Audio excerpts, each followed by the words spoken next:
بسم اللہ الرحمن الرحیم۔ اللہ کے نام سے شروع جو بڑا مہربان نہایت رحم والا ہے۔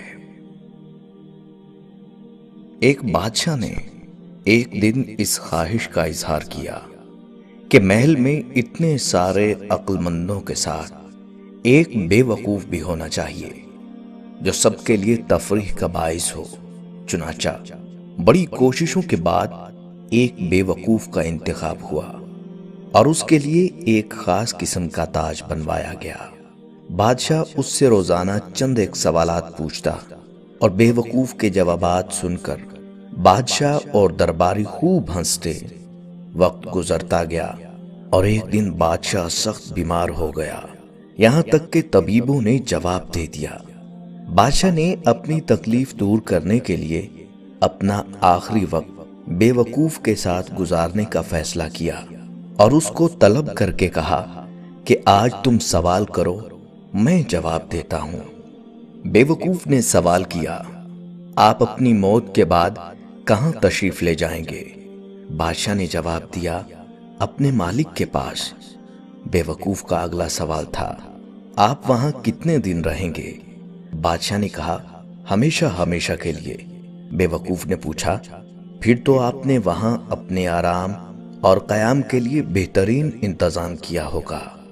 بادشاہ اس سوال پر حیران ہو گیا اور جواب دیا، نہیں، میں نے تو کوئی انتظام نہیں کیا۔ بے وقوف نے اپنے سر سے بے وقوفی کے تاج کو اتار کر بادشاہ کے سر پر رکھتے ہوئے کہا، گستاخی معاف، میرے سے زیادہ آپ اس تاج کے حقدار ہیں۔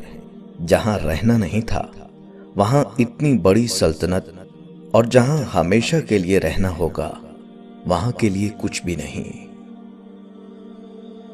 اپنے اپنے دائرے میں دیکھ لو، حسب طاقت ہر کوئی فرعون ہے۔ انسان سخت مزاج کب بنتا ہے؟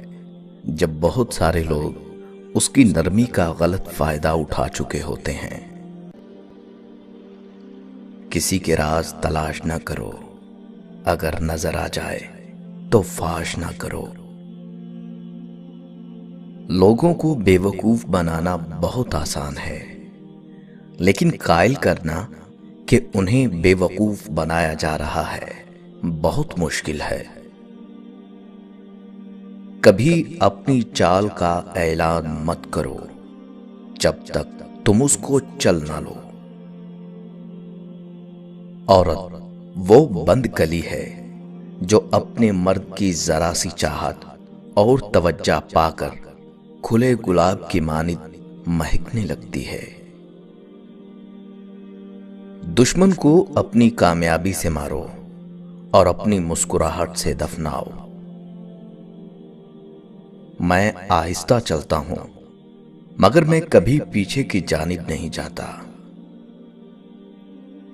جب تم ہمت ہارنے لگو تو سوچنا کہ تم نے شروع کس وجہ سے کیا تھا۔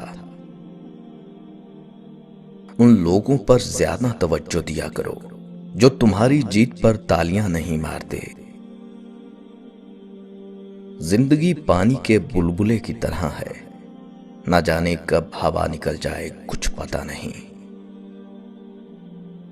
اگر خوش ہو تو آہستہ سے ہنسا کرو تاکہ غم نہ جاگ جائے، اور اگر غمگین ہو تو آہستہ رویا کرو تاکہ آنے والی خوشی کہیں نا امیدی میں نہ بدل جائے۔ تمہاری ہر وہ جیت اصل میں ہار ہے جس کا مقصد کسی کو نیچا دکھانا ہو۔ 3 چیزیں احتیاط سے اٹھانا چاہیے، قلم، قدم اور قسم۔ خوش ہونا ہے تو تعریف سنیے اور بہتر ہونا ہے تو تنقید سنیے۔ لفظوں کے بھی ذائقے ہوتے ہیں، بولنے سے پہلے چکھ لیا کریں۔ اپنے اپنے دائرے میں دیکھ لو، حسب طاقت ہر کوئی فرعون ہے۔ اپنے دل کو اس وقت تک توڑتے رہو جب تک یہ کھل نہ جائے۔ کپڑے انسان کے بدن کو ڈھانپتے ہیں اور گفتگو انسان کی شخصیت کو۔ اگر اللہ پہ چھوڑا تھا تو پریشان کیوں، اور اگر انسان پر چھوڑا تھا تو حیران کیوں؟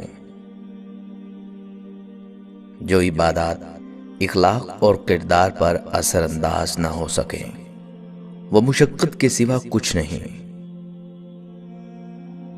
اس دوست کا گلہ کر رہے ہو جو دھوکہ دے گیا، گلہ اپنی عقل کا کرو جو دھوکے باز کو دوست سمجھتے رہے۔ اقوال عقل مندوں کے لیے ہیں، نادانوں کو ان سے کوئی فائدہ نہیں۔ دنیا میں آنا آسان ہے لیکن اس سے چھٹکارا پانا مشکل ہے۔ جہاں صداقت اور خلوص نظر آئے وہاں دوستی کا ہاتھ بڑھاؤ، ورنہ تمہاری تنہائی ہی تمہاری بہترین دوست ہے۔ وہ کرو جو صحیح ہے، نہ کہ وہ جو آسان ہے۔ اپنی آواز اونچی مت کرو، اپنی دلیل کو بہتر کرو، اور لوگوں کے غلام مت بنو جب اللہ نے تمہیں آزاد پیدا کیا ہے۔ جو آدمی ارادہ کر لیتا ہے اس کے لیے کچھ بھی ناممکن نہیں۔ سائل کو خالی نہ لوٹاؤ، کیونکہ یہ اللہ کا تم پر کرم ہے کہ اپنی مخلوق کو تمہارے دروازے پر بھیجتا ہے۔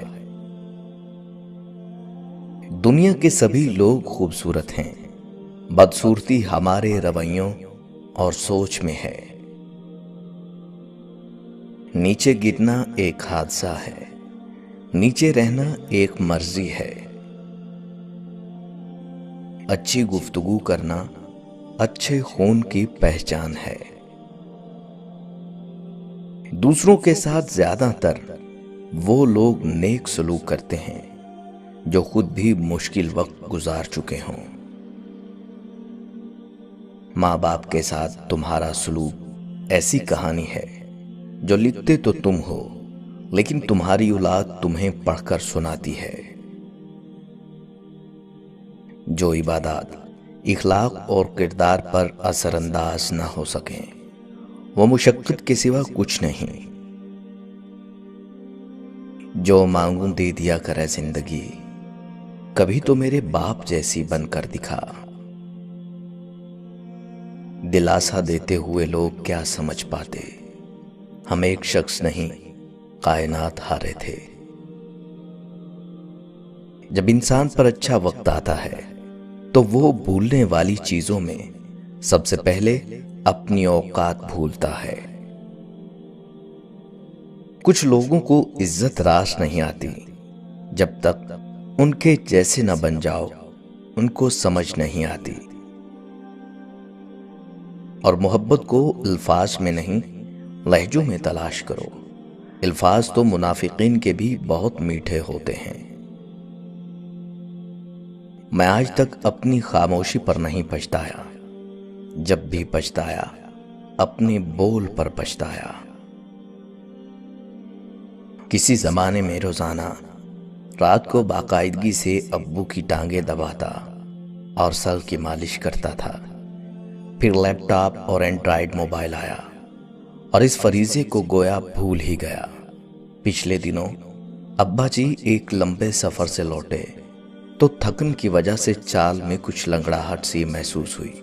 نہ جانے کیوں دل میں خیال آیا اور ابا کی ٹانگیں دبانے بیٹھ گیا۔ ابا نے بس ایک سوال پوچھا، بیٹا موبائل تو ٹھیک ہے نا؟ یہ چند لفظوں کا ایک سوال نہیں، ہزاروں لفظوں پہ بھاری ایک نوحہ ہے۔ کچھ لوگ بڑے حساس ہوتے ہیں، انہیں سب نظر آتا ہے لیکن وہ کچھ کہتے نہیں۔ سوشل میڈیا میں غرق بچوں، اپنے والدین کو وقت دو، ان کے چہرے پڑھو، ان کے کہنے کا انتظار نہ کرو۔